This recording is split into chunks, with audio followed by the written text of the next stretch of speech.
Con todos mis respetos a los dos, de verdad no os toméis a mal la pregunta que os voy a hacer. ¿No os da vergüenza? Y lo digo en serio. Apelo a una responsabilidad de los políticos mucho mayor que un patio de colegio de quién se lleva a tal niño para jugar al balón. Es que este debate es eso. Ahora te acabo de escuchar que qué pasaría si fuera otro cuando has empezado diciendo que no era una cuestión de nombres. ¿Sois conscientes de que la gente que ha votado el 1 de octubre ha estado dispuesta a llevarse palos? Que hay gente que está pagando ahora mismo multas, que están llamando a la gente, a los juzgados, a imponerles unas multas altísimas por ponerse una nariz de payaso. ¿Sois conscientes de verdad de la situación, ya no solo en Cataluña? Os hablo como española porque hay más mundo fuera, lo siento. Y aquí nos estamos jugando la democracia todos. O sea, ¿sois conscientes de que realmente, efectivamente, hay un señor, 4 en la cárcel, un señor en el exilio, que no es presidente, aunque tenga toda la legitimidad del mundo, porque no puede, porque nos falta democracia? Muchas gracias, Beatriz, por tu sensibilidad, por ser una catalana más. Creo que has entendido perfectamente cómo nos sentimos muchos catalanes independentistas en estos momentos. En cierta manera, lo que estás diciendo es, ¿no os da vergüenza de estar discutiendo cómo repartiros el pastel mientras el pueblo catalán se encuentra bajo un estado d'excepció? Us demano només uns minuts del vostre temps. Penso que el que us vull dir val la pena. Mireu, ja fa mesos que esperem ordres. Esperem que ens diguin, vinga va, però vinga va el què? No ho veieu que aquestes ordres no arribaran mai? No arribaran perquè no hi ha pla. Uns són a la presó, uns altres a l'exili, amenaçats, investigats, denunciats. En aquests moments, ens agradi o no, som el pito del sereno. No vau veure l'empresari alemany l'altre dia la falta de respecte absolut cap al nostre president del Parlament. Com voleu que arribin ordres? Penso que els influencers tenim l'obligació de dir clarament no espereu ordres perquè no arribaran.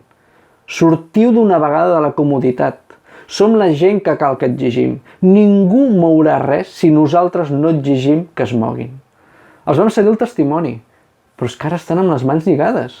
Som nosaltres que hem de forçar la situació perquè l'Assemblea, Summa et Òmnium, s'activin i ells facin activar els partits polítics. Últimament s'està dient que hem de sumar més gent, que no som prou gent per fer la república. És cert, hem de sumar més. Però què esteu fent els partits polítics per sumar més gent? Discutir sobre el pastís? Això ajuda a sumar més gent? Feu-vos una pregunta. Per què la gent que no creu en la República Catalana ha de pensar que vosaltres i el nou estat serà diferent de l'estat que està governat per uns tirans que estan a 600 quilòmetres? Si esteu demostrant un afany de poder i de control terrible en aquests moments, digueu-me, què us fa diferent als polítics espanyols? Què us fa més creïbles perquè la gent que no creu en la república hagi de confiar en vosaltres? Voleu saber com es suma més gent? Doncs, senyors polítics, la gent es suma al carrer. Al carrer suma més gent. La gent no suma dient independència sí o independència no, o des dels despatxos o des d'un parlament. Sempre des de la distància, no. La gent es suma anant als barris, a les poblacions, allà on no trec vots, i preguntar a la gent, per què voteu Ciutadans? Per què no creieu en la República Catalana? Interessant-me per les seves necessitats, per les seves inquietuds, sense esperar res a canvi. Així es guanya una república. Tots els regidors independentistes hauríeu d'estar tot el dia al carrer, als bars, als centres cívics, a les residències, als barris, escoltant a la gent. Perquè vosaltres sou servidors públics i heu d'estar al servei dels ciutadans. I ara en aquests moments no hi ha res més prioritari que això, sumar més gent per poder desplegar la república. Hi ha municipis que s'està fent i funciona. Per exemple, l'Antoni Vélez, d'Esquerra Republicana, ho fa a Sant Adrià, o el Víctor Puig del PDeCAT ho fa a Rubí, interessant-se per la gent, pels seus barris. Això és fer república, així es guanya la república. Res de bones paraules, fets. La gent no som un número, la gent som persones. I quan surts al carrer, per exemple, a Badia del Vallès, i veus una senyora mig coixa, encostipada, amb un marit malalt, i amb 400 euros de pensió, que amb això de mantenir el seu fill, la seva jove i els seus nets, et dones comptes de per què cal canviar el sistema, per què ens cal una república catalana. I això és el que s'ha de transmetre a aquesta gent, l'esperança d'una vida molt més digna. No es tracta de banderes, ni d'ideologies, ni d'odi cap a Espanya. Es tracta d'una revolució social. Si volem guanyar gent, expliquem el model de país que volem. Expliquem que volem una sobirania ciutadana, un procés constituent, una assemblea constituent, una constitució catalana. I volem que tothom participi.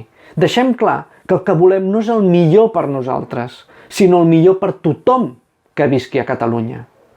No es tracta d'anar a convèncer la gent, com si jo disposés de la veritat absoluta, sinó d'escoltar, d'explicar, de fer sentir la gent que és part de la república, que és part de nosaltres. I per això cal estar disposat a anar a barris on et poden insultar, sí, o que et poden cridar, també.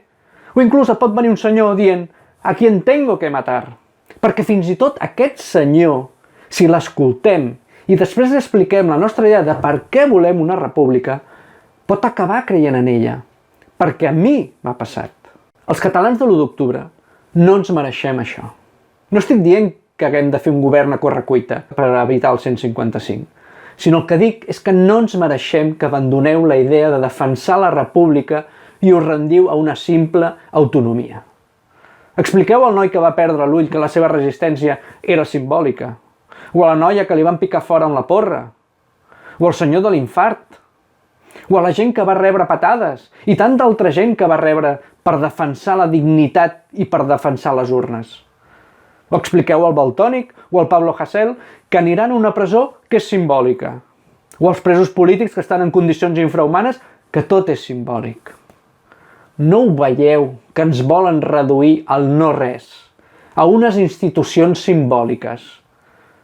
Només podem fer el que ells volen que fem.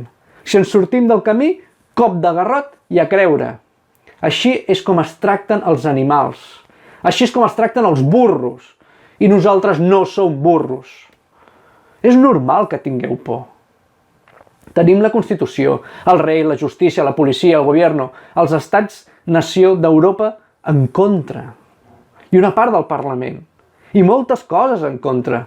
Però tot i així, em remeto al que li va dir Sèneca a Nerón. El teu poder radica en la meva por. Jo ja no et tinc por, per tant tu ja no tens poder.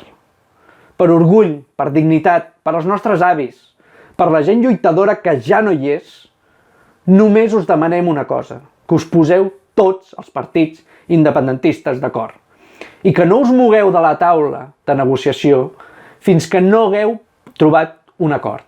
Perquè aquesta és la vostra responsabilitat, perquè ens heu deixat a mitges. I si creieu que podem sumar més gent, com els comuns, perquè entre tots, anem a defensar de nou un referèndum a Europa, molt bé, però fem-ho ja, i a totes, no d'aquí 4 anys. Què espereu? Que es vagi diluint els 2 milions d'independentistes que volem una república? Els catalans volem que això s'acabi ja. Fins i tot els que no són independentistes. La millor manera és, sens dubte, amb un referèndum. La societat catalana ha de saber si som o no som prous, i això només ho podem saber amb un referèndum. Però si ni Europa ni Espanya volen fer un referèndum, hi ha altres camins. Defensem la república, explicant i assumint tots els riscos que ens trobarem. Tant vosaltres com nosaltres. Sense enganys. Vaig a fer una proposta molt clara i molt boja, i ho sé, perquè jo sóc un idealista, però ho tinc molt clar. Si el Puigdemont no pot ser el president, eleccions. I que la CUP tingui com a candidat Carles Puigdemont. Tenim un programa molt clar. Volem república.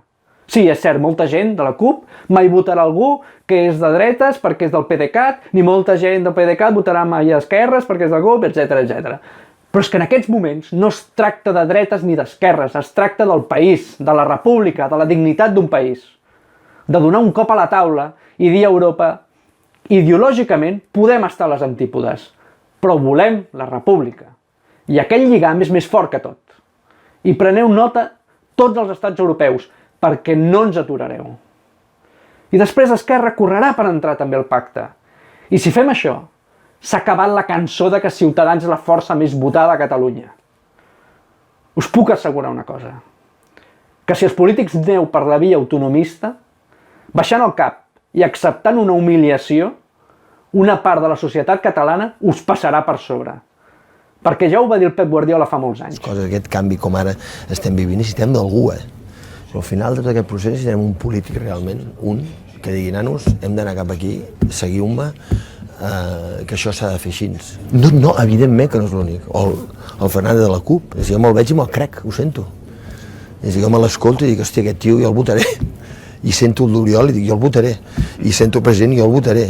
Em crec més que els partits, les persones que em lideren o que em poden aglutinar tot això. I crec que fins ara,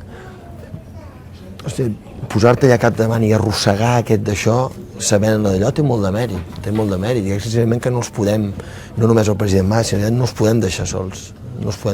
I crec per això la gent tampoc també n'és conscient, crec sincerament que també n'és conscient de tot això i per això tanta gent va a votar. Perquè diuen, aquests tios també un pèl s'han mullat amb nosaltres. D'altra banda, el moment que la caguin, el poble els jutjarà. Si ens enreden, el poble els... Ho diem. Jo crec que estem en un moment en què sempre hem pensat, els polítics han pensat, la gent és tonta, la gent vota el que els hi diem. Fotem 4 qüestions en joc de mans als mitjans importants del país i a partir d'aquí fotem 4 portades, 4 entrevistes al seu moment, farem el d'allò. Jo crec que la gent, amb això de les xarxes socials, això dels twitters, totes aquestes històries, que tothom dona la seva opinió i comunica, em fa la impressió que la gent va un pas per davant.